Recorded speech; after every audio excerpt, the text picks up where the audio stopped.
அல்ஹம்துலில்லாஹி நஹ்மதுஹு வ நஸ்தஈனுஹு வ நஸ்தக்ஃபிருஹு வ நு'மினு பிஹி வ நதவக்கலு அலைஹி வ நஊது பில்லாஹி மின் ஷுரூரி அன்ஃபுஸினா வ மின் ஸய்யிஆத்தி அமாலினா மை யஹ்திஹில்லாஹு ஃபலா முதில்ல லஹு வ மை யுத்லில் ஃபலா ஹாதிய லஹு வ அஷ்ஹது அல்லா இலாஹ இல்லல்லாஹு வஹ்தஹு லா ஷரீக லஹு வ அஷ்ஹது அன்ன முஹம்மதன் அப்துஹு வ ரசூலுஹு அம்மா பஅத். அல்லாஹும்ம ஸல்லி அலா முஹம்மதின் வ அலா ஆலி முஹம்மத் கமா ஸல்லைத அலா இப்ராஹீம வ அலா ஆலி இப்ராஹீம இன்னக ஹமீதும் மஜீத். அல்லாஹும்ம பாரிக் அலா முஹம்மதின் வ அலா ஆலி முஹம்மத் கமா பாரக்த அலா இப்ராஹீம வ அலா ஆலி இப்ராஹீம இன்னக ஹமீதும் மஜீத். கண்ணியத்துக்குரிய சகோதரர்களே, இஸ்லாம் இந்த உறவை பேணுகிற விஷயத்தில் ஒன்று, நாங்கள் அவங்களோடனான பேச்சுவார்த்தையை தொடர்றது, பேசுறது. முதலாவது, நம்ம தூரமாக இருந்தாலும் ஏதாவது சலாம் சொல்லிக் கொள்றதுக்காகவாவது நாங்கள் இந்த உறவை வச்சுக்கொள்றது. ரெண்டாவது, வாய்ப்பிருந்தால் லிகா, சந்திக்கிறது. அல்லாவுக்காக அவங்கள நாங்கள் சந்திக்கணும். அல்லாஹ் தந்த உறவு தானே, அவங்கள நாங்கள் சந்திக்கிறது. மூணாவது, அவர்களுக்கு ஏதாவது கஷ்டங்கள் நஷ்டங்கள் இருந்தால் நாங்கள் உதவி செய்கிறது. நாம் செய்யக்கூடிய தர்மங்களில் ஆக சிறந்த தர்மம் குடும்ப உறவினர்களுக்கு நாம் செய்யக்கூடிய தர்மம். உங்களுக்கு அவங்கள நேரடியாக சந்திக்கிறதுக்கான வாய்ப்புகள் குறையுது, அவங்களுடைய கஷ்ட நஷ்டங்களில் பங்கு கொள்றதுக்கான வாய்ப்பு குறையுது. அதை உங்களால் நிறைவு செய்ய இயலாமல் போனாலும் உங்களால் முடிஞ்சால் சில அன்பளிப்புகளை நீங்கள் அவங்களுக்கு கொடுக்கலாம். உங்களுக்கு அல்லாஹ் தஆலா வளங்களை தந்திருந்தால் ஏதாவது சில நல்ல சந்தர்ப்பங்கள்லையாவது அவங்களுக்கு சில ஹதியாக்களை நீங்கள் கொடுக்கலாம். அவங்களுக்கு வாழ்க்கையில் சிரமங்கள் கஷ்டங்கள் வருகிற போது நீங்கள் துணை நிற்கலாம். சில வேளை அவங்கள்ட்ட இருக்கக்கூடிய பிள்ளைகள், படிக்கக்கூடிய ஆற்றல் உள்ள பிள்ளைகள் படிக்க பல முடியாத சூழ்நிலை இருக்கிறாங்க.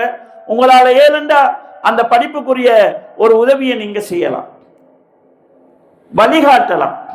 நீங்கள் இங்கே இருக்கிறீங்க, அங்கே ஒரு குடும்பத்தில் ஒரு சொந்தக்கார பிள்ளை இருக்கிறாங்க, ஒரு தொழில் எடுத்து கொடுக்கலாம்டா, தொழில் எடுத்து கொடுக்கலாம். அது அந்த குடும்பத்துக்கு செய்கிற ஒரு உதவியாகவும் உறவை பேன்றதுக்கான ஒரு வழியாகவும் இருக்கு.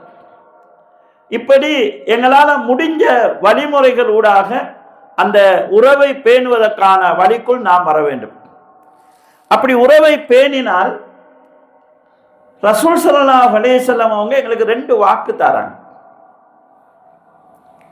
அந்த 2 விஷயத்துல ஒரு விஷயம் நாங்கள் பயப்படுற விஷயம். குடும்பங்களோட தொடர்பு வச்சு கொண்டு இருந்தால் செலவு கூடும், வருமானத்துக்கு பிரச்சனையாகும். நாங்கள் கொஞ்சம் ஒரு லெவல்ல இருந்து ஒரு நல்ல லெவலுக்கு வந்துட்டோம்னா கீழ்மட்டத்தில் இருக்கக்கூடிய குடும்பத்தோட உறவு வச்சுட்டு இருந்தால் மேலே வரையலாது. இப்போ நாங்கள் கொஞ்சம் ஒசந்துட்டோம், நாங்கள் எங்களோட லெவலுக்கு ஏற்ற மாதிரியான உறவை பேணுவோம். இப்படி மனுஷன் மாறுறதுண்டு. ஆனால் ரசூல் ஸல்லல்லாஹு அலைஹி வஸல்லம் சொல்றாங்க, யாருக்கு அவருடைய ரிஸ்கில் அபிவிருத்தி உண்டாக வேண்டும், அவருடைய வாழ்வாதாரத்தில் பரக்கத் உண்டாக வேண்டும் என்ற ஆசை இருக்கிறதோ, யாருக்கு அவருடைய ஆயுள் கூட வேண்டும் என்ற ஆசை இருக்கிறதோ, பல் யஸிலிர் ரஹம், அவங்க குடும்ப உறவை பேணட்டும் என்று ரசூல் ஸல்லல்லாஹு அலைஹி வஸல்லம் சொல்றாங்க. உங்களோட வாழ்வாதாரத்தில் உங்களுக்கு உங்களோட ரிஸ்கில் பரக்கத்து வேணும்னா குடும்பத்தை பேணுங்க, உறவை பேணுங்க. உங்களுடைய வாழ்வு காலம் கூட வேண்டும் என்ற ஆசை இருந்தால் நீங்க உறவை பேணுங்க என்று ரசூல் ஸல்லல்லாஹு அலைஹி வஸல்லம் சொல்றாங்க. இந்த வாழ்வு காலம் கூடுதல் என்பதை அறிஞர்கள் 3 விதமா விளங்கப்படுத்துறாங்க. ஒன்று, உண்மையிலேயே அல்லாஹு தஆலா அவங்களோட ஆயுளை கூட்டுவார். ஒருவர் குடும்ப உறவை பேணாமல் இருந்தால் 50 வருஷம் வாழ்ந்தவராக இருந்தால், குடும்ப உறவை பேணுவராக இருந்தால் அவர் 55 வருஷம் அல்லாஹ் வாழ வைப்பான். உதாரணத்துக்கு சொல்றேன், உண்மையிலேயே அவங்களுடைய ஆயுள் கூடும். இது ஒரு விளக்கம். ரெண்டாவது, அவர் 50 வருஷம் தான் வாழ்வாரு, ஆனா குடும்ப உறவை பேணி வாழ்பவராக இருந்தால் 50 வருஷத்துல 60 வருஷத்துல செய்யற வேலையை செய்வார். அப்படி ஒரு சப்போர்ட் அவருக்கு கிடைக்கும். மூணாவது, அவர் 50 வயசுல மௌத்தாயிருவாரு, ஆனா அவர் மௌத்தா போனதுக்கு பிறகும் அவர் உலகத்தில் நினைவு கூறப்படுவார். குடும்பம் அவரை பேசும், ஒவ்வொரு சந்தர்ப்பத்திலும் அவரை பத்தி நினைவு கூறுவாங்க. மௌத்தா போனாலும் குடும்பத்துக்குள் அவர் வாழ்ந்து கொண்டிருப்பார், குடும்பம் அவருக்கு துஆ செஞ்சு கொண்டிருக்கு. உண்மையிலே கண்ணியத்துக்குரிய சகோதரர்களே, மௌத்துக்கு பிறகு வாழ்வதற்கு கிடைக்கக்கூடிய பாக்கியங்கள் பலது இருக்குது. அதுல சதக்கத்து ஜாரியா இருக்குது, பயனுள்ள கல்வியை விட்டுட்டு போறது இருக்குது. அது ஒரு அல்லாஹ் செய்யக்கூடிய பெரிய ஒரு பாக்கியம். உதாரணமா நாங்க இமாம் ஷாபி, இமாம் அபூ ஹனீஃபா, இமாம் மாலிக் எல்லாம் பேர் சொல்கிறோம். அப்படி சொல்கிற போது ரஹிமஹுமுல்லா, அல்லாஹ் அவர்களுக்கு அருள் புரிவானாகன்னு துஆ செய்கிறோம். ஷாபி இமாமுக்கும் எங்களுக்கு என்ன தொடர்பு இருக்குது? எங்களுக்கும் அவருக்கும் இடையில 1000 வருஷத்துக்கு மேற்பட்ட ஒரு கெப் இருக்குது. நாங்க இன்றைக்கும் அவருடைய பேரை சொல்றோம், அவருக்காக துஆ செய்கிறோம். நல்லா யோசிச்சு பாருங்க, எப்பயாவது மௌத்தா பண்ண எங்கட வாப்பட பேரை சொல்லக்கூட நாங்க ரஹிமஹுல்லான்னு துஆ செய்வோமா? வாப்பட பேரு எங்களுக்கு வாப்பா தாண்டி வாப்பட பேர் யாருக்கும் தெரியாது. அப்ப இமாம் ஷாபி ரஹ்மத்துல்லாஹி அவர்கள் மௌத்துக்கு பிறகும் வாழ்ந்து கொண்டிருக்கிறார்கள். எதனால? அவர் இந்த மார்க்க கல்விக்கு செஞ்ச சேவையாளர்.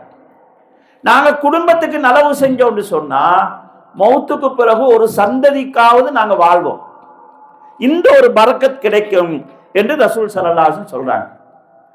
இதே போல கண்ணியத்துக்குரிய சகோதரர்களே, லேசா சொர்க்கம் போறதுக்கான வழியாக ரசூல் ஸல்லல்லாஹு அலைஹி வஸல்லம் சொல்றாங்க. இதை சொல்லி நான் இந்த குத்பா உரையை நிறைவு செய்கிறேன். நபி ஸல்லல்லாஹு அலைஹி வஸல்லம் சொல்கிறார்கள், அப்சுஸ் சலாம், நீங்க சலாம் சொல்லுங்க. அத்தீமுத் தஆம், உணவளியுங்க. அதுவும் உணவு தேவை என்று இருக்கிறவங்களுக்கு நீங்க சாப்பாடு கொடுங்க. அதாவது உங்களுடைய குடும்ப உறவுகளை பேணி வாழுங்கள்.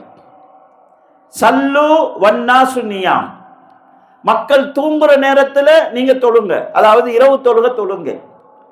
ததுகுலூன ஜன்னத ரப்பிக்கும் பிஸலாம், சலாமத்தா உங்களோட ரப்புடைய சொர்க்கத்தை நீங்க அடைவீங்க. சொர்க்கத்தை அடைகிறதுக்கு சொன்ன 4 வழிகள்ல சலாம் சொல்றது கஷ்டமே இல்லை, செலவில்லை. சாப்பாடு கொடுக்கறது ஒரு அளவு, அதுக்கு நம்ம பொருளாதாரத்தை செலவழிக்கணும். குடும்ப உறவை பேர்ந்தது, நாங்க கொஞ்சம் டைம் செலவழிக்கணும், பொருள் செலவழிக்கணும். இரவையில எழுப்பி தொழுகிறது, தூக்கத்தை செலவழிக்கணும். இதை நீங்க செஞ்சீங்கன்னா லேசா சொர்க்கம் போகலாம், சலாமத்தா சொர்க்கம் போகலாம் என்று ரசூல் ஸல்லல்லாஹு அலைஹி வஸல்லம் சொல்றாங்க. எனவே கண்ணியத்துக்குரிய சகோதரர்களே, குடும்ப உறவை பேணி வாழ்வதுங்கிறது எங்களோட வாழ்வில் பரக்கத் கிடைக்கிறதுக்கும், எங்களுடைய ரிஸ்கில் பரக்கத் கிடைக்கிறதுக்கும், லேசா சொர்க்கம் போறதுக்குமான ஒரு இபாதத்தாக எங்களுக்கு இஸ்லாம் சொல்லித் தருது. எனவே இந்த விஷயத்துல நாங்க கவனம் செலுத்துவோம். குறிப்பாக இரத்த உறவாக இருக்கக்கூடிய உறவுகளோடு உள்ள பேச்சுவார்த்தையை தொடர்பு கொள்வோம். எங்களால முடிஞ்சா ஒரு வெச்சப்ல சலாமாவது சொல்லிக் கொள்வோம். அவங்களோட வாழ்க்கையில எக்கையாவது தேவைப்படுற நேரங்களில் எங்களோட மசூராக்களை சொல்லுவோம், ஆலோசனையை சொல்லுவோம், கை கொடுப்போம். இதற்கினூடாக அல்லாஹ்வுடைய உதவி எங்களுக்கு கிடைக்கிறதுக்குரிய சூழலை உருவாக்கி கொள்வோம். எல்லாம் வல்ல அல்லாஹ் ஜல்ல ஷானஹு தஆலா இரத்த உறவுகளை மார்க்கம் சொல்கிற அளவுக்கு முக்கியத்துவம் கொடுத்து அல்லாஹ்வுக்காக பேணக்கூடிய அவனுடைய நல்லடியார்கள் கூட்டத்தில் என்னையும் உங்களையும் ஆக்கி அருள் புரிவானாக. வாஹிரு தௌவானா அல்ஹம்துலில்லாஹி ரப்பில் ஆலமீன்.